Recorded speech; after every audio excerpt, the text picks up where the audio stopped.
Hello बच्चों, ASZ online platform पर आप लोग का स्वागत है। जैसा कि हम लोग पिछले वीडियो में प्रकाश के परावर्तन और अपवर्तन में हम लोग अवतल दर्पण से बनने वाले प्रतिबिंब के बारे में पढ़ चुके हैं। ठीक है, जिन बच्चों ने उससे बनने वाले प्रतिबिंब के बारे में नहीं पढ़े हैं, उसका नियम नहीं पढ़े हैं, तो वो पिछला लेक्चर क्या करेंगे, प्लेलिस्ट में जाकर, वीडियो के प्लेलिस्ट में जाकर लेक्चर नंबर 2 खोलकर आप लोग देख लीजिएगा।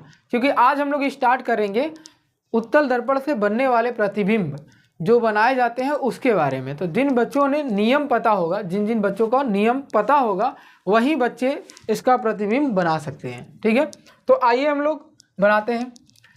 उत्तल दर्पण से द्वारा निर्मित प्रतिबिंबों के किरण आरेख बनाना है। ठीक है, तो पहला किरण आरेख हम लोग को कैसे बनाना है, जब वस्तु को अनंत पर रखा जाता है। मतलब एक आपके पास उत्तल दर्पण होगा, उस कंडीशन में जो वस्तु होगा इन्फिनिटी पर रखा जाएगा, अनंत पर रखा जाएगा। मतलब इन्फिनिटी कहाँ होगा, तो आप बोलोगे डैश डैश डैश, कहीं पॉइंट अनंत करके होगा। तो अनंत से क्या होता है, कोई भी लाइट एकदम पैरेलल जाती है। ठीक है, समांतर जाती है। किसके, तो आप बोलोगे मुख्य अक्ष के। किसके, तो आप बोलोगे मुख्य अक्ष के। तो जब कोई लाइट मुख्य अक्ष के समांतर जाती है तो वहाँ पर जो एक्सिस होता है, वो पहला एक्सिस जो होता है, इस एक्सिस के समांतर लाइट भेजी जाती है। नियम के अकॉर्डिंग जब कोई प्रकाश की किरण इस एक्सिस के समांतर जाती है तो दर्पण से टकराने के बाद वो बाहर की ओर विपरीत मुड़ जाती है। ठीक है, तो जो लाइट मुड़ती हुई प्रतीत होता है, एक्चुअल में इसको देखा जाए तो मैंने बोला था अगर इसको देखा जाए तो एक्चुअल में ये ऐसा लगेगा कि किसी एक पॉइंट से आती हुई प्रतीत हो रही है। तो जब इसको पीछे की तरफ बढ़ाया गया तो मुझे पता चला कि F पॉइंट पर जाकर मिला है। सेम एज दूसरी जो लाइट है वो इस एक्सिस के समांतर आई और समांतर आने के बाद, टकराने के बाद वो बाहर की ओर चली गई। तो जब इसको देखा गया पीछे की तरफ तो वो भी किसी एक पॉइंट पर मिला और उसे हम लोग क्या नाम दिए, फोकस। तो इसका मतलब है कि जब वस्तु को उत्तल दर्पण के सामने रखा जाता है अनंत पर, तो छवि की स्थिति कहाँ होती है, F पर होती है। और दूसरी बात कि एक्चुअल में वास्तव में देखा जाए तो हम लोग क्या किए, इसको ज़बरदस्ती मिलाए हैं, वास्तव में मिलती हुई प्रतीत नहीं हुई है। इसलिए इसको बोलेंगे सिर्फ आभास किया जा सकता है, सिर्फ आभासी होगा। और इसके साथ क्या बनेगा, सीधा बनेगा। आकार कैसे होगा, तो आकार बिंदु के जैसा है, एक पॉइंट जैसा है, एक पॉइंट जैसा है। ठीक है, समझ में आया सबको, यहाँ तक कोई दिक्कत है? चलो, इसके बाद हम लोग दूसरा प्रतिबिंब देखते हैं। दूसरा बोला गया है कि जब वस्तु को ध्रुव और अनंत के बीच में रखा जाता, मतलब ध्रुव आपका पॉइंट यहाँ पर P होता है। ठीक है, और अनंत आपका कहीं यहाँ पर होगा। तो इनके बीच में चाहे आप जहाँ रखो, ध्यान सुनना, ये बहुत इंपॉर्टेंट है, इनके बीच में आप वस्तु को चाहे जहाँ पर रखो, तो नियम जब लगाओगे तो एक नियम इस लाइन के समांतर जाएगी। पहला नियम क्या कहती है, इस लाइन के समांतर जाएगी और टकराने के बाद वो वापस, ठीक है, विपरीत होकर मुड़ जाती है। और मैंने बोला कि जब विपरीत होकर मुड़ेगी तो जो एक्चुअल में आप देखोगे, इसको पीछे की तरफ बढ़ाओगे तो किसी एक पॉइंट से होकर जाती है, जिसको हम लोग F नाम देते हैं। क्या नाम देते हैं, F। ठीक है, क्या नाम देते हैं, F। ठीक है, यहाँ पर F लिखा हुआ है। फिर उसके बाद एक नियम और है कि यदि कोई लाइट को C से भेजते हो, कहाँ से, C, और ये C से जाएगा, देखो डैश डैश डैश करके C से जाएगा ना, तो C से जाएगा तो वापस ये C से वापस मुड़कर चला जाएगा। तो एक्चुअल में ये लाइट देखो, एक लाइट ऐसे जाते हुए वापस ये लौट के जो आ रही है वो ऐसे जा रही है, और एक लाइट ऊपर की ओर ऐसे जा रही है। तो दोनों लाइट को अगर मैं देखूँ तो ये फैलते हुए जा रही है। क्या एक्चुअल में कहाँ जा रही है, फैलते हुए जा रही है। तो एक बात देखो, अपने से देखो कि अगर मैं इसको अंदर की तरफ बढ़ाता जाऊं तो ये किसी न किसी एक पॉइंट पर जाकर मिलेगी, कट करेगी। तो जहां कट करेगी वहीं पर इसका प्रतिबिंब बनेगा। तो यहाँ कट किया है तो यहाँ पर प्रतिबिंब बना है। अब दूसरी बात देखो, वस्तु आपका इस प्रकार से खड़ा है, छवि जो बना है वो भी इसी प्रकार से है। तो इसका मतलब वस्तु अगर सीधा है तो छवि भी क्या होगा, सीधा बनेगा। क्या बनेगा, सीधा बनेगा। ठीक है, सेम एज जब ये सीधा बना है, सीधा बना ना, तो वास्तव में क्या यहाँ पर मिलती हुई प्रतीत हुई है, तो आप बोलोगे नहीं। तो जब वास्तव में यहाँ पर मिलती हुई प्रतीत नहीं हुई तो इसलिए इसका आभासी बना है और ये सीधा बना है। ठीक है, कहाँ बना है, P और F के बीच में। तो छवि की स्थिति P और F के बीच में, और आकार क्या है, कम हो गया है। ठीक है, वस्तु से इसका आकार क्या है, कम है। तो ऐसे कंडीशन में आप जब भी किसी वस्तु को इस क्रम में आगे बढ़ाओगे, ठीक है, इस क्रम में आगे बढ़ाओगे ठीक है, वस्तु को इस क्रम में इस एक्सिस पर आगे बढ़ाओगे तो ये छवि जो होगा धीरे धीरे क्या होगा, P की ओर बढ़ता जाएगा, लेकिन हमेशा वो क्या रहेगा, छोटा ही रहेगा, हमेशा वो क्या रहेगा, छोटा ही रहेगा। क्लियर है, यहाँ तक क्लियर है बच्चों। चलो अब इसके बाद हम लोग को ये एक नियम नंबर 1 था, ठीक है यहाँ पर, और एक नियम नंबर 2। उत्तल दर्पण में टोटल 2 ही प्रतिबिंब बनाए जा सकते हैं, 2 ही छवि बनाए जा सकते हैं उत्तल दर्पण से, और अवतल दर्पण में टोटल 6 केस होते हैं, 6 प्रतिबिंब बनाए जा सकते हैं, क्योंकि वस्तु को 6 डिफरेंट अलग अलग जगह पर रखा जा सकता है। इसमें सिर्फ 2 ही अलग अलग जगह पर रखा जाता है, जिसका छवि एक बार पहले वाले केस में कहाँ पर बनेगा, फोकस पर, यहाँ फोकस पर, और दूसरे वाले केस पर हमेशा P और F के बीच में बनेगा, चाहे जहाँ बन जाए, वो आपके ऊपर है कि वस्तु को आप दर्पण से कितनी दूरी पर रखते हो। क्लियर है यहाँ तक? आई होप कि यहाँ तक आपको कोई दिक्कत नहीं होगा, ठीक है। चलो आगे हम लोग बात करते हैं उत्तल दर्पण का उपयोग। एक्चुअल में उत्तल दर्पण का उपयोग कहाँ कहाँ किया जाता है, यह प्रश्न MCQ में कई बार प्रश्न पूछे गए हैं कि उत्तल दर्पण का उपयोग कहाँ कहाँ किया जाता है। सबसे ज़्यादा प्रश्न पूछे जाने वाला उत्तल दर्पण का उपयोग देखो, वाहनों के पश्च दृश्य देखने के लिए, मतलब जो साइड मिरर होता है, जिसे हम लोग साइड मिरर बोलते हैं, तो उसमें प्रयोग किया जाता है। यही मैक्सिमम प्रश्न पूछा गया है, ठीक है। क्यों देखो, क्योंकि वे सदैव छोटी यद्यपि सीधा छवि दिखाई देता है।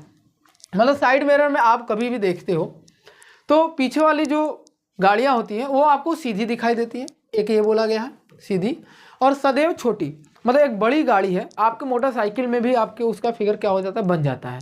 तो इसका मतलब यही बोला गया है कि छोटी दिखाई देती है और सीधी दिखाई देती है, ताकि आपको उसको पहचानने में आसानी हो, उसको पहचानने में क्या हो, आसानी हो, ठीक है। चलो आगे बात करते हैं। उनको देखने में क्षेत्र व्यापक, क्योंकि बाहर की ओर मुड़े हुए होते हैं, वो क्या होते हैं, बाहर की ओर ऐसे मुड़े हुए होते हैं, इसलिए आपको उनको देखने में क्षेत्र क्या होता है, व्यापक होता है, बढ़े हुए दिखाई देते हैं, ठीक है। आगे हम लोग बात करते हैं दोनों ओर यातायात को देखने की सुविधा के लिए उत्तल दर्पण का उपयोग करते हैं, या अंध मोड़ों पर यातायात के विलय वाले बिंदुओं पर किया जाता है। जैसे कहाँ पर, जैसे मान लो कि ऐसे मोड़ है, ठीक है, तो मोड़ पर यहाँ पर लगाया जाता है, ताकि इधर से आने वाली गाड़ियाँ और इधर से आने वाली गाड़ियाँ इस दर्पण का उपयोग करके देख ले कि उधर से गाड़ी कोई आ रही है कि नहीं, ठीक है। तीसरा उसमें है कि दुकानों में सुरक्षा प्रदान करने के लिए उपयोग किया जाता है। दुकानों में सुरक्षा प्रदान करने के लिए उपयोग किया जाता है, जो दुकान होती हैं उनमें भी इसका इस्तेमाल किया जाता है। क्लियर है यहाँ तक? यहाँ तक आई होप कि आपको कोई दिक्कत नहीं होगा, ठीक है। आगे हम लोग बात करें, चलो आगे है कि गोली दर्पण द्वारा परावर्तन के नई कृतिक्य चिन्ह परिपाटी, साइन कन्वेंशन पढ़ना, जो कि सबसे इम्पॉर्टेंट है। अगर आपको साइन कन्वेंशन आ गया तो आपको मैं पूरे इसके दर्पण के जितने भी न्यूमेरिकल होते हैं वो आपको इजीली सॉल्व करा दूंगा, ठीक है, और आप भी उसको इजीली सॉल्व कर सकते हैं यदि आपको साइन कन्वेंशन आ गया तो, ठीक है। अगर साइन कन्वेंशन नहीं आया तो आपको न्यूमेरिकल करने में बहुत दिक्कत आएगी, ठीक है। अब इसको हम लोग कैसे पढ़ें, ध्यान से सुनो कैसे पढ़ना है हम लोग को। देखो, अगर आपके पास अवतल हो चाहे उत्तल हो, कोई भी दर्पण हो, ठीक है, दर्पण कोई भी हो, अगर आप क्लास 10th में हो, उसके पहले 9th 8th पढ़े होगे, तो आपको कोऑर्डिनेट ज्योमेट्री चतुर्थांश पढ़ाया गया होगा। चतुर्थांश में आपको पता होगा ये वाला x होता है जो कि पॉजिटिव होता है, ये वाला भी x ही होता है, x डैश होता है जो कि नेगेटिव होता है, ये वाला y होता है जो कि पॉजिटिव होता है, ये वाला y डैश होता है जो कि नेगेटिव होता है, ठीक है, ये आपको पता होगा। तो बोला जाता है कि ये जो दर्पण बना है, जो दर्पण बना हुआ, ये इसी y एक्सिस पर बना हुआ है, चाहे ये वाला चाहे उल्टा कर लो, चाहे जैसे कर लो, ठीक है, y एक्सिस पर ही बना है। अब बोला क्या गया कि जब वस्तु को, ध्यान सुनो, जब वस्तु को ठीक है, हमेशा दर्पण के, हमेशा चाहे अवतल पढ़ो, ध्यान सुनो, चाहे अवतल पढ़ो चाहे आप उत्तल पढ़ो, दोनों के केस में वस्तु को एक ही साइड रखा गया। इसमें 6 केस है, इसमें 2 केस है, ठीक है। दोनों कंडीशन में वस्तु को एक ही साइड रखा गया, हमेशा इस दर्पण के इस साइड, ठीक है। तो दर्पण के इस साइड जब भी आप रखोगे तो वस्तु की जो दूरी होगी दर्पण से, ध्यान सुनो, दर्पण से जो दूरी होगी वो सदैव क्या होगी, नेगेटिव होगी। क्या होगी, नेगेटिव होगी, हमेशा सदैव क्या होगी, नेगेटिव होगी। अब यहाँ पर क्या लिखोगे, लिखोगे क्या, ध्यान सुनो, कि जो दर्पण से वस्तु की दूरी होती है, ध्यान सुनो बहुत इंपॉर्टेंट है, जो ऐसे पहला पॉइंट स्टार करके नोट करोगे, वस्तु से दर्पण की दूरी, दर्पण की दूरी जो होती है उसे हम लोग u से रिप्रेजेंट करते हैं। किससे, स्मॉल u से रिप्रेजेंट करते हैं, ठीक है। और स्मॉल u सदैव क्या होता है, नेगेटिव होता है। दर्पण में क्या होता है, नेगेटिव होता है। देखो साइन कन्वेंशन अभी अच्छे से पढ़ेंगे, ठीक है, हर एक दर्पण के लिए प्रॉपरली पढ़ाया जाएगा, ठीक है। तो आप पहले इसको पहचानो कि u क्या है, v क्या है, f क्या है, सब कुछ बताया जाएगा, ठीक है।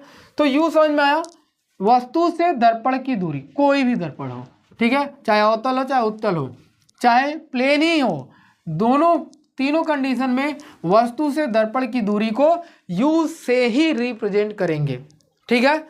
अब प्रतिबिंब जो होता है, प्रतिबिंब जो होता है वो दर्पण के इस साइड भी बनता है और दर्पण के इस साइड भी बनता है, ठीक है। प्रतिबिंब मतलब छवि, ठीक है। जो छवि होता है वो इस दर्पण से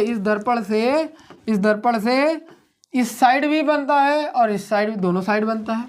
तो दोनों साइड बनता है वो बात की बात है, लेकिन जहाँ बनता है उसकी जो दूरी होती है, जैसे यहाँ वस्तु से दर्पण की दूरी, वैसे एक पॉइंट लिखोगे छवि की, छवि मतलब प्रतिबिंब, ठीक है।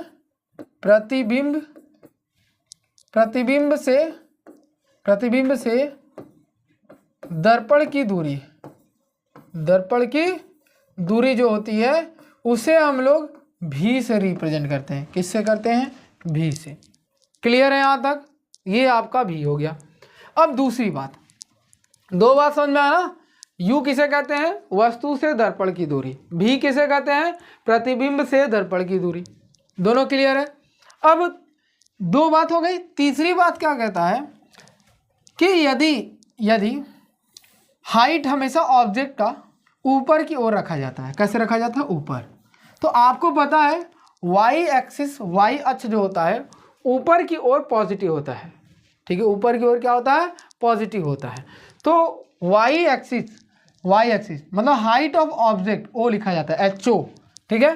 तो हाइट ऑफ ऑब्जेक्ट या तो बोल सकते हो वस्तु, ध्यान सुनना, वस्तु की ऊंचाई, जो वस्तु की ऊंचाई होती है उसे हम लोग HO से रिप्रेजेंट करेंगे, ठीक है, HO से, थोड़ा H बड़ा रहेगा, O थोड़ा सा छोटा रहेगा, ठीक है, HO से रिप्रेजेंट प्रदर्शित करेंगे। क्लियर है यहाँ तक।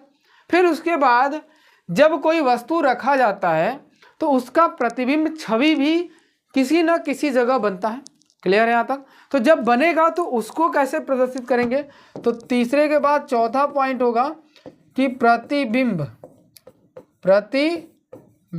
की ऊंचाई, प्रतिबिंब की ऊंचाई जो होगी उसे HI के नाम से जानेंगे, ठीक है, HI, NCERT में H' लिखा गया है, ठीक है। तो यहाँ पर हम लोग HI मतलब height of image, height of object. Clear है।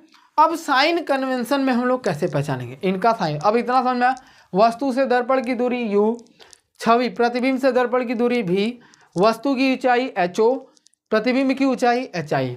और आपको एक चीज़ पता है, फोकल लेंथ, फोकस लंबाई स्मॉल f, ये इतना क्लियर होना चाहिए, ठीक है। यहाँ तक क्लियर है। चलो अब हम लोग कैसे पहचानेंगे, दोनों दर्पण के लिए हम लोग सीखेंगे, ठीक है।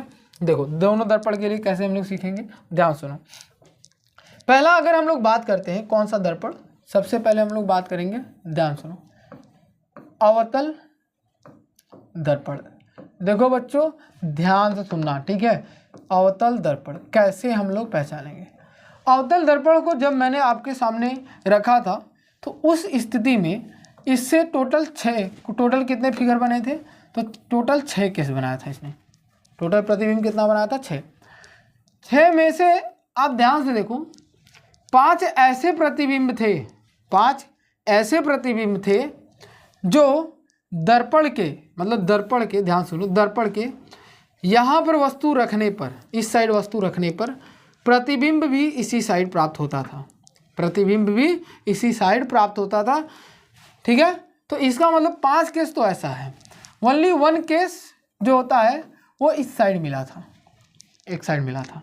तो इसमें पता क्या चला, ध्यान सुनो, इसमें पता चला हम लोग के पास, ध्यान सुनो, इसमें पता क्या चला कि वस्तु U जो होता है अवतल दर्पण में, ध्यान सुनो, U जो होता है वो सदैव नेगेटिव होगा।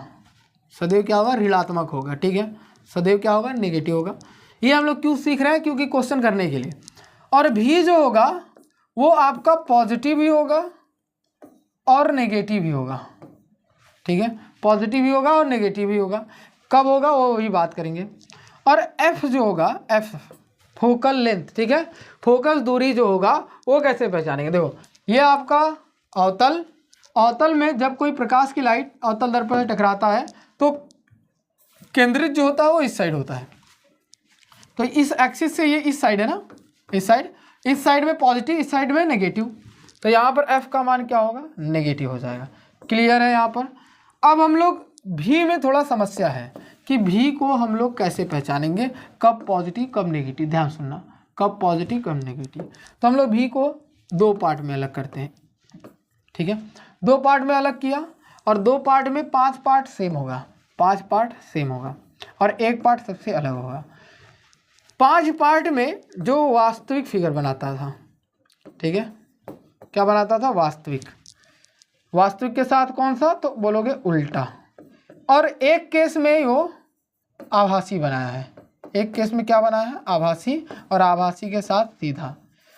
तो जब भी सीधा बनेगा, ध्यान सुनना, जब भी सीधा बना था तो उस दर्पण में वो बियॉन्ड द मिरर, पीछे बना था।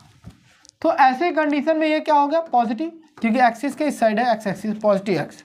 तो इसका मतलब जब भी आभासी और सीधा मिलेगा तब भी का मान क्या बोलोगे, पॉजिटिव। और जब वास्तविक और उल्टा मिलेगा तब भी का मान क्या बताओगे, नेगेटिव। क्लियर है यहाँ तक। यहाँ तक आपको कोई प्रॉब्लम नहीं होनी चाहिए थी। ठीक है, आई होप कि इतना आपको क्लियर होगा। साइन कन्वेंशन, इसी को चिन्ह परिपाटी कहते हैं, कैसे हम लोग पहचानते हैं। ठीक है, क्लियर है यहाँ तक। अब इसी में ध्यान से सुनो, एच आई और एच ओ की बात करते हैं, एच आई और एच ओ की। तो एच आई, ध्यान सुनो, एच आई जब इसमें बात करोगे, इसमें H I height of image और हाइट ऑफ ऑब्जेक्ट। तो पहले हम लोग हाइट ऑफ ऑब्जेक्ट की बात करते हैं। हाइट ऑफ ऑब्जेक्ट हमेशा इस दर्पण के जस्ट सामने और ऊपर हमेशा रखा जाता था। तो इसका मतलब हाइट ऑफ ऑब्जेक्ट हमेशा ऑलवेज पॉजिटिव होता है, किसमें, अवतल दर्पण में। ठीक है, लेकिन जब एच आई की बारी आती है तो आपको पता है 5 केस में ये नीचे बना था, 5 केस में नीचे बना था, सिर्फ एक केस कहाँ था, आगे बना था। तो 5 केस में ये होगा नेगेटिव और एक केस में, सिर्फ एक केस में ये होगा पॉजिटिव। ये क्या होगा, पॉजिटिव। सिर्फ एक केस में ऐसा है जिसमें एच आई क्या होगा, पॉजिटिव होगा। यहाँ तक क्लियर है। देखो साइन कन्वेंशन ऐसे ही सीखते हैं। ठीक है, साइन कन्वेंशन हम लोग सीख चुके हैं, किसका, तो आप बोलोगे अवतल दर्पण का। यहाँ तक क्लियर है, यहाँ तक कोई दिक्कत। चलो, इसके बाद जब उत्तल की बारी आती है, उत्तल दर्पण की जब बारी आती है, तो उत्तल दर्पण की जब बारी आती है तो आप उत्तल दर्पण ऐसे बनाते हो। और इसमें 2 ही केस है, कितने, 2 केस है। एक अनंत पर रखे थे वस्तु को और एक कहीं बीच में। तो दोनों केस में कहाँ रखे हो, इसी साइड रखे हो। तो u की वैल्यू इसमें तो सदैव नेगेटिव होगा। ठीक है, अब यहाँ पर रखो चाहे यहाँ पर रखो, इमेज इस साइड बनता था, एक यहाँ बनता था और एक यहाँ पर। तो 2 ही केस था, दोनों का इमेज यहाँ बनता था, हमेशा इस दर्पण के इस साइड बना। तो इसका मतलब कि भी की वैल्यू इसमें सदैव क्या होगा, पॉजिटिव होगा। क्या होगा, पॉजिटिव होगा, ये नेगेटिव होगा। ठीक है, इतना समझ में आया। ये u है, ठीक है बच्चों, u है। और f की वैल्यू बात करते हैं। तो आपको पता है कि ये जो दर्पण है, ध्यान सुनो, ये जो दर्पण है, इस दर्पण को यदि आप बनाओगे, आप बनाते हो इस तरीके से, तो लाइट टकराने के बाद वो वापस इधर चली जाती है, लेकिन पीछे की तरफ मिलती थी और फोकस यहाँ बनता था। तो इसका मतलब f भी पीछे इस साइड है, तो ये भी क्या हो गया, पॉजिटिव हो गया। ये भी क्या हो गया, पॉजिटिव होगा। क्लियर है यहाँ तक। अब हम लोग एच आई और एच ओ की बात करते हैं, एच आई और एच ओ की बात करते हैं। कि एच आई और एच ओ का मान कैसा होगा। देखो, जब आप हाइट ऑफ ऑब्जेक्ट की बात करते हो तो हाइट ऑफ ऑब्जेक्ट हमेशा लाइन के ऊपर ही रखा जाता है, तो इसका मतलब ये तो पॉजिटिव हो गया, ठीक है। और इमेज भी दोनों केस में सीधा ही बना है। जैसे ये दर्पण था, दर्पण के एक यहाँ बना था, एक पॉइंट की तरह बना था, और दोनों केस में मैंने क्या लिखवाया है, सीधा। जस्ट अभी स्लाइड में देखो पीछे ही है, ठीक है, जो यहाँ पर है, यहाँ पर उपयोग के पीछे देखो, यहाँ पर एक केस क्या पॉइंट के यहाँ इस दर्पण के इस साइड है, और यहाँ पर आओ, यहाँ पर भी देखो ये इस साइड में है, ठीक है, यहाँ पर। तो दोनों केस में कहाँ है, दर्पण के उस साइड है। तो यहाँ पर भी अगर आप साइन कन्वेंशन पढ़ रहे हो तो ये दोनों साइड में ऊपर की ओर हैं, तो दोनों साइड में जब ऊपर की ओर है तो ये कैसा होगा, पॉजिटिव होगा। कैसा होगा, पॉजिटिव होगा। तो एच आई भी यहाँ पर क्या होगा, पॉजिटिव होगा। और यही आपको साइन कन्वेंशन न्यूमेरिकल में याद रखना है, ठीक है। यही आपको साइन कन्वेंशन न्यूमेरिकल में करते समय आपको प्रॉपर दिमाग में चलना चाहिए कि ये साइन कन्वेंशन इसमें है, ये साइन कन्वेंशन इसमें है, मतलब चिन्ह परिपाटी कब माइनस हो रहा है, किस में प्लस हो रहा है, कौन सा माइनस है, कौन सा प्लस है। आपको ये चीज़ आपको क्या होना, भली भांति याद रखना है, ठीक है। इसके बाद आपको क्या याद रखना है, दर्पण का सूत्र। इसके बाद क्या है, दर्पण का सूत्र। देखो बच्चों, दर्पण का सूत्र डायरेक्ट आप बोल सकते हो कि 1/f = 1/v प्लस 1/u होता है, ठीक है। दर्पण का सूत्र यही होता है। f आपका फोकस दूरी, v आपका वस्तु से प्रतिबिंब की दूरी, u आपका v आपका जो लेंस होता है, दर्पण होता है, उससे प्रतिबिंब की दूरी, u आपका वस्तु से दर्पण की दूरी। ये तीनों मैंने आपको सिंबल बता दिया है क्या क्या है। अब ये जो दर्पण का सूत्र है वो डिराइव होके आया है। कैसे आया, डिराइव होके। और इस बार एग्जाम में आपको डेरिवेशन काट दिया गया है, ठीक है, सिलेबस से हटा दिया गया है। तो आपको डेरिवेशन जो भी सिद्ध करना है वो आपके एग्जाम में नहीं आएगा। सिर्फ इस पर कौन सा क्या आएगा, तो आप बोलोगे न्यूमेरिकल आएगा, मतलब ऐसे प्रश्न जो इस पर सॉल्व किए जाएंगे। और यहाँ पर लिखा भी गया है, देखो, v छवि की दूरी, u वस्तु की दूरी, f फोकस लंबाई। आपको ये चीज़ याद रखना है, ठीक है।